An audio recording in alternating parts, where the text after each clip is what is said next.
ऐसा चेहरा बनाए हुए जैसे कोई कयामत आ गई है। लेकिन जाहिर है मेहमत के साथ मामलात को जिस हाल में पहुंचाया, नतीजा यही निकलना था। उस दिन के बाद कुछ हुआ तो नहीं तुम्हारे साथ? आंटी ने कुछ बुरा तो नहीं कहा तुम्हें? तुम्हें जैसे ही वक्त मिले तो प्लीज जवाब देना मुझे। नाज़ली कितनी बार कहा है बच्चों के साथ ये सब बातें ना किया करो।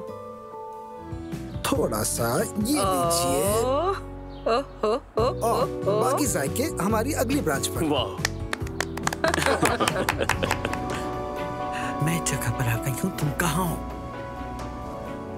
तुम मेरे लिए बहुत आम हो आयशा, ये बात कभी मत भूलना।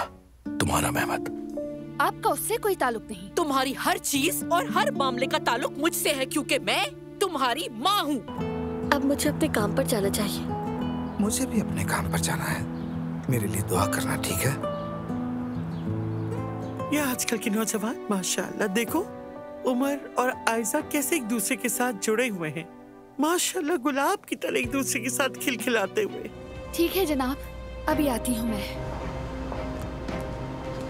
आयशा क्या हुआ? खैरियत तो है ना? मुझे फौरन जाना है। ठीक है। हम अब एक नहीं रहे हैं मेहमत, वो बात खत्म हो चुकी। खत्म नहीं हुई। मैं तुम्हें दोबारा पाने के लिए जो कुछ मुमकिन हुआ वो करूंगा।